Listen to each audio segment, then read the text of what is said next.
በቃ ዛሬማ እነግረዋለሁ። ፈራሽ ግን እኔ እነግርልሻለሁ። እሺ? አረ ችግር የለውም። በቃ ሂጂ ቻው።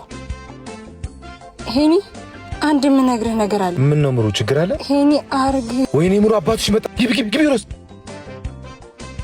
አንተ ሁለተኛ ልጄ ጋር እንዳደርስ ብዬ አልነበረ ብለውኝ ነበር። እና ንቀት ነው አላቅም። ከምትፍጨረጨር ቢጤን አትፈልግም? ልጆትን አፈቀርኳት ተንከባከብኳት እንጂ ምን አረብ ፍቅር የምትበላው የላት የምትከናንበው አማራት። ልጄም በዚህ ሁኔታ ነው የምትንከባከባት። ጋሼ ድህነት እኮ በስራ ይቀራል። አባቷ ነኝ። ለልጄ የተሻለ ባህል መምረጥ ግዴታ አለብኝ። አይ ካልከኝ ግን ውርድ ከራሴ። ሄኖክ አባቴን እንዳትቀየመው ለእኔ ከማሰብ እውነታቸውን የተሻለ ሰው ይገባሻል።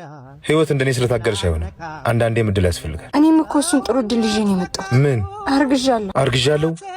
ምሩ የአባትሽ ሁኔታ እያየሽ? አባዬን እርጉዝ ነኝ ካልኩት በጣም ነው ደስ የሚለው። ስለሱ አታስብ።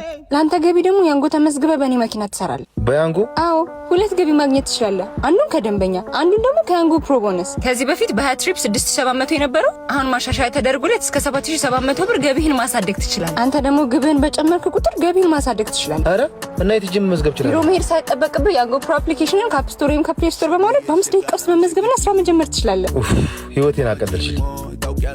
ከያንጎ ጋር ወደፊት